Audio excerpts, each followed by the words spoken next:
Bonjour et bienvenue pour cette exploration des sources partagées. Aujourd'hui, on plonge dans un sujet fascinant. Et si notre ventre était bien plus qu'un simple tube digestif? Bonjour. Oui, c'est exactement ça. Les documents qu'on a là, que ce soit des articles scientifiques ou de la vulgarisation, ils pointent tous vers cette idée un peu folle d'un deuxième cerveau caché dans notre abdomen. Un deuxième cerveau. Une structure nerveuse d'une complexité assez étonnante en fait. On va donc parler de ça, du système nerveux entérique, et puis de cet univers de microbes, le microbiote, et des liens assez incroyables avec nos émotions, notre immunité, notre santé mentale même. Précisément. L'idée, c'est de décortiquer un peu tout ça, comprendre comment il fonctionne, ce cerveau d'en bas, le rôle de ces milliards de bactéries qui vivent en nous, et surtout, qu'est-ce que ça change pour nous au quotidien. Ok, notre mission, si on l'accepte, essayer de mieux saisir ce dialogue constant entre nos deux cerveaux. Alors, allons-y. Cette idée de deuxième cerveau, popularisée notamment par le docteur Gershon, c'est donc pas juste une image. Les sources insistent, c'est une réalité biologique. Tout à fait, ce n'est pas du tout une métaphore. On parle bien du système nerveux entérique, le SNE. Il faut imaginer un réseau de neurones incroyablement dense. Ça tapisse l'œsophage, l'estomac, l'intestin grêle, le côlon. Dense à quel point? On a des chiffres? Oui, les estimations varient un peu, mais on parle souvent de 100 à 200 millions de neurones. 100 à 200 millions. Pour donner une échelle, c'est à peu près l'équivalent du cerveau d'un chat. Le cerveau d'un chat. Dans notre ventre. C'est énorme.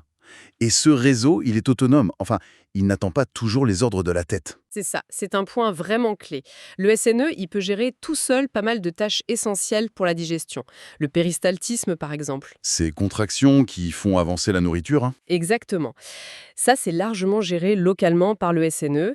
Il n'a pas besoin d'un feu vert du cerveau central pour chaque étape. C'est assez indépendant pour ça. Impressionnant.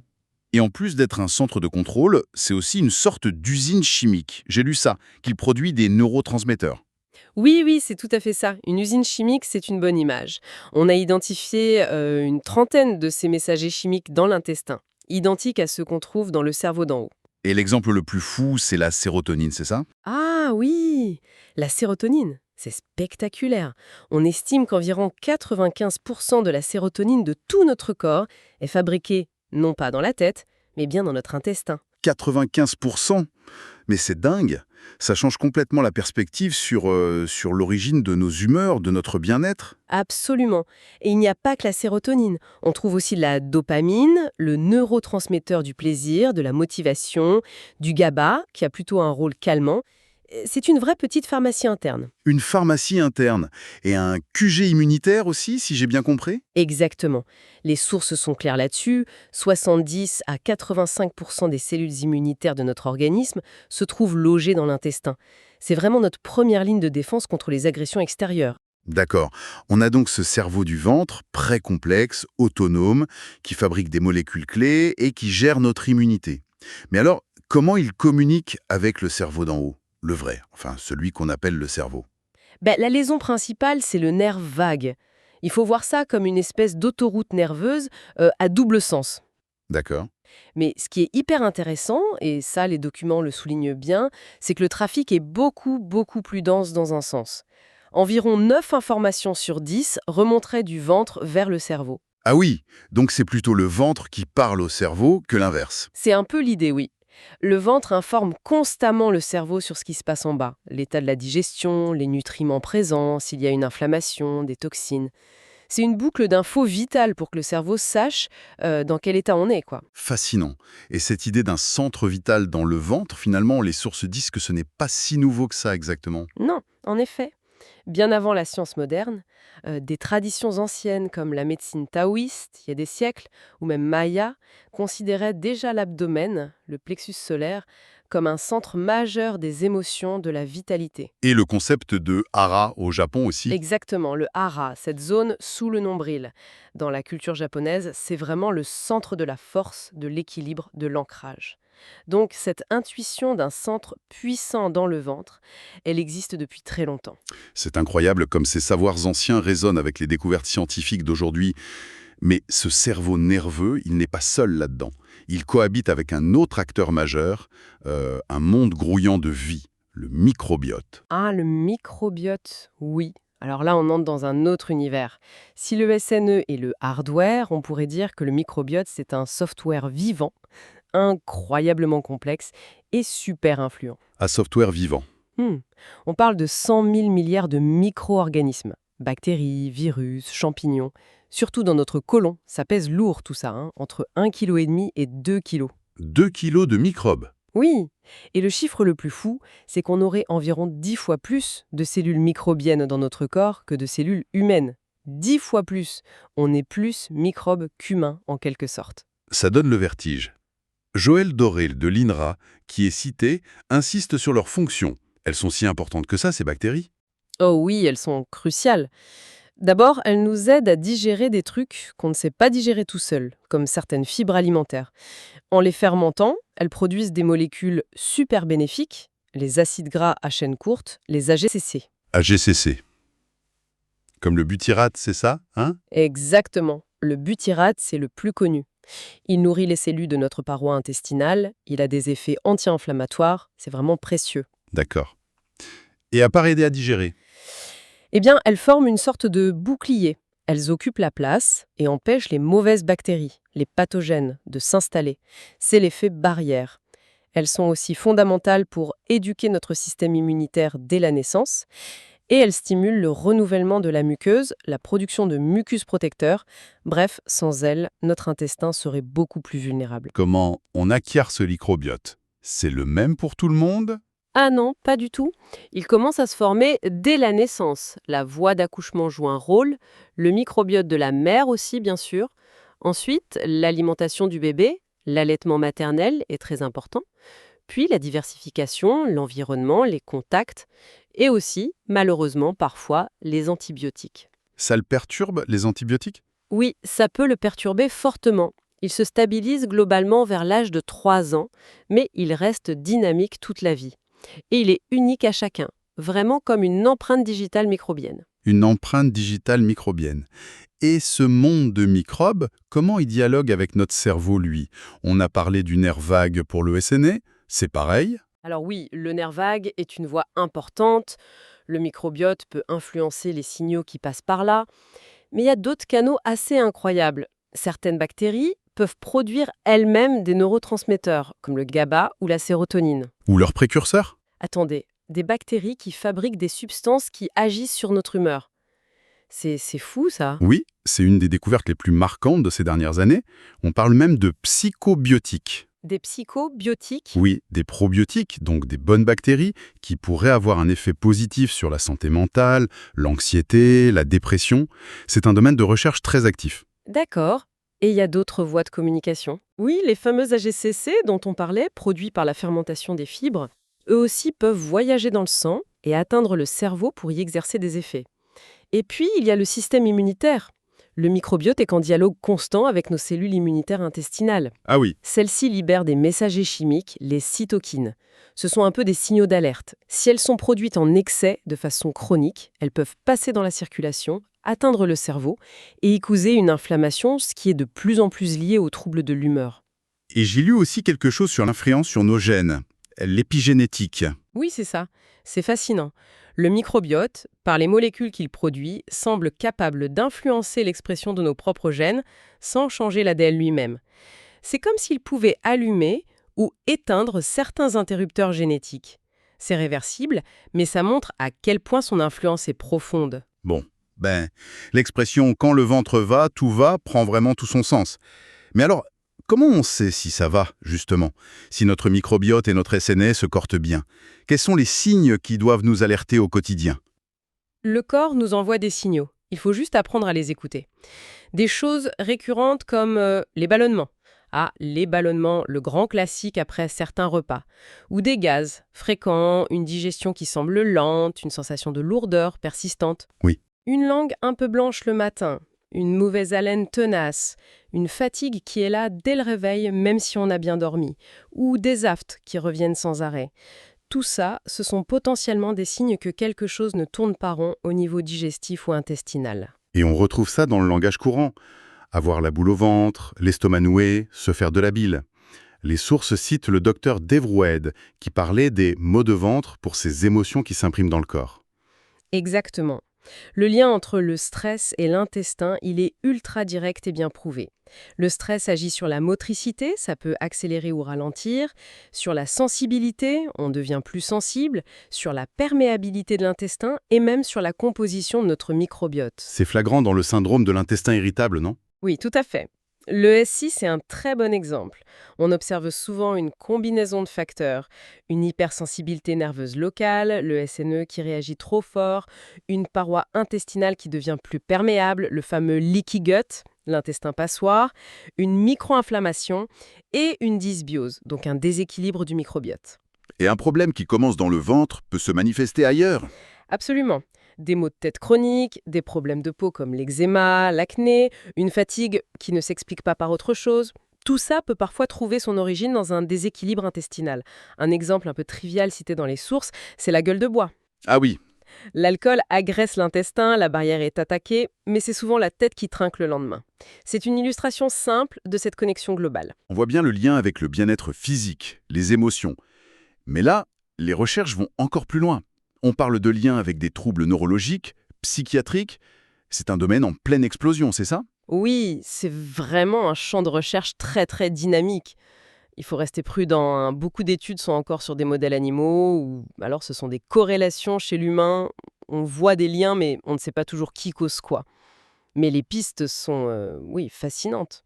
Par exemple, pour les troubles du spectre de l'autisme, les TSA, qu'est-ce qu'on observe? Alors, on remarque souvent chez les personnes avec TSA des particularités au niveau du microbiote. Moins de diversité bactérienne, des déséquilibres entre certaines familles de bactéries.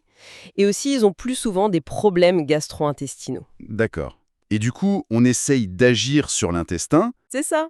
Ça a ouvert la voie à des recherches sur l'effet de certains probiotiques, de régimes alimentaires spécifiques, ou même de la transplantation fécale, la TMF. La transplantation fécale. Oui, on transfère le microbiote d'un donneur sain à un receveur pour essayer de réensemencer, de rééquilibrer l'écosystème.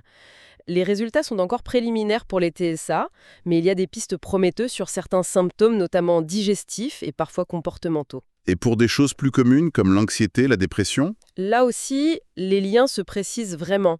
On sait que ces états sont souvent associés à une inflammation chronique, même légère, de bas grade.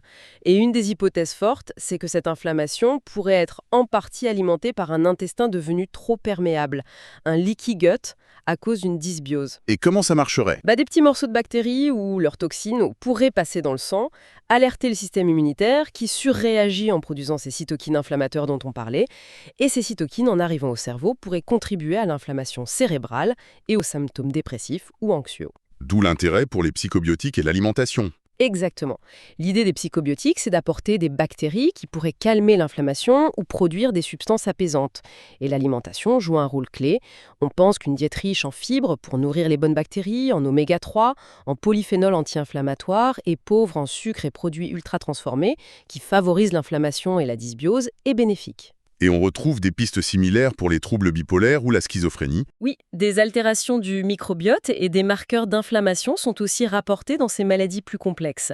Et là encore, le rôle potentiellement protecteur d'une alimentation type méditerranéenne est souvent souligné. Même les addictions. J'ai lu ça. L'alcool, la nicotine. Oui, c'est une piste plus récente, mais très intéressante. On sait que l'alcool, par exemple, abîme directement la barrière intestinale et modifie le microbiote. Certaines études commencent à faire des liens entre l'état de ce microbiote, la sévérité de la dépendance et même le risque de rechute. Agir sur le microbiote pourrait, peut-être, devenir un jour une aide dans le traitement des addictions. Et cette hypothèse sur Parkinson, l'idée que la maladie pourrait démarrer dans l'intestin, ça paraît fou, mais... C'est une théorie qui gagne vraiment du terrain dans la communauté scientifique.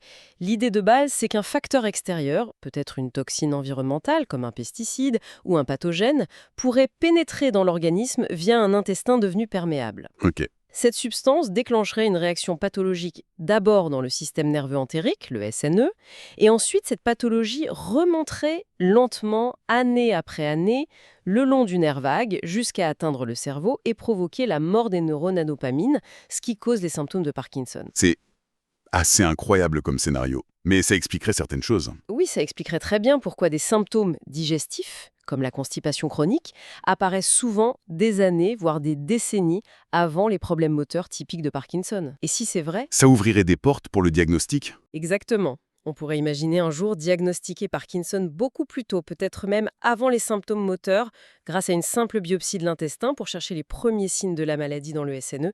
C'est une perspective énorme.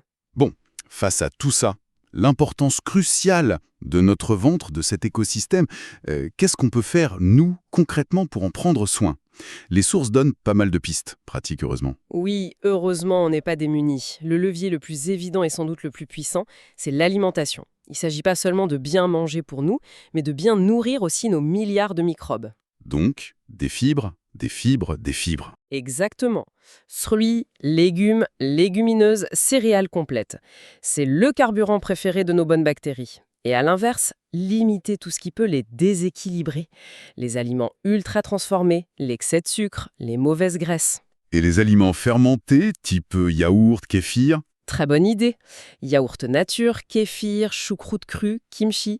Ça peut apporter directement de bonnes bactéries, probiotiques, et diversifier notre microbiote. Et bien sûr, ne pas oublier de boire suffisamment d'eau. C'est essentiel pour le transit. D'accord pour l'assiette. Mais on parle aussi beaucoup de respiration dans les sources. Pourquoi la respiration abdominale est si importante? Ah, la respiration par le ventre, la respiration diaphragmatique. C'est un outil formidable et gratuit, hein. Quand on inspire en gonflant le ventre, le diaphragme descend et masse doucement les organes digestifs. Ça améliore l'oxygénation et surtout, ça active le système nerveux parasympathique.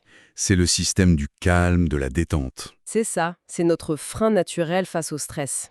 Et comme on a vu à quel point le stress peut perturber l'axe intestin-cerveau, réapprendre à respirer par le ventre, c'est fondamental. Le yoga, la méditation, la sophrologie, même le chant, ça aide beaucoup à retrouver cette respiration profonde et apaisante. Et le massage du ventre, c'est utile aussi. Doux, circulaire, dans le sens des aiguilles d'une montre, le sens du transit, ça peut vraiment aider à détendre les tensions dans l'abdomen, à stimuler un peu le péristaltisme, et puis tout simplement à reprendre contact avec cette partie de notre corps qu'on oublie souvent. C'est un peu comme retrouver son haras, son centre. Donc la gestion du stress, en fait, c'est vraiment un pilier central pour la santé du ventre. C'est absolument indispensable. Trouver des moyens de gérer le stress chronique, que ce soit par la relaxation, la pleine conscience, l'activité physique, un bon sommeil, des loisirs qui nous font du bien, tout ça aura un impact direct et positif sur le dialogue entre l'intestin et le cerveau. L'activité physique, d'ailleurs, aide aussi mécaniquement le transit. Les sources mentionnent aussi quelques aides naturelles, ponctuelles, comme les graines de lin ou le psyllium pour le transit, l'anis, la cardamome pour les ballonnements. Oui, ce sont des remèdes traditionnels qui ont leur place et peuvent dépanner. Les graines de lin ou le psyllium sont riches en fibres solubles, très douces pour le transit. L'anis, le fenouil, la cardamome aident à réduire les gaz. Mais attention, surtout avec les huiles essentielles, il faut être prudent, bien se renseigner, et si les problèmes persistent, il faut consulter un professionnel de santé. L'essentiel, ça reste quand même l'hygiène de vie globale. Pour résumer un peu tout ça, l'enseignement majeur de toutes ces sources, c'est peut-être cette prise de conscience. Notre ventre, c'est pas juste de la tuyauterie, c'est un centre nerveux super complexe, un écosystème microbien bouillonnant et un acteur clé, vraiment clé de notre santé globale, physique et mentale. C'est une excellente synthèse, oui. C'est cette communication permanente dans les deux sens entre l'intestin et le cerveau qui influence tellement de choses. Notre humeur, notre immunité, notre métabolisme, notre façon de réagir au stress. Prendre soin de son ventre, de son SNE ou son microbiote, c'est vraiment prendre soin de soi dans sa globalité. C'est un investissement essentiel. Alors pour finir, une question qui me vient, une pensée à méditer qui découle de tout ça. Si notre signature intestinale, ce microbiote qui est unique à chacun, est si importante et en même temps si modulable par notre mode de vie, est-ce qu'on n'est pas à l'aube d'une médecine beaucoup plus personnalisée?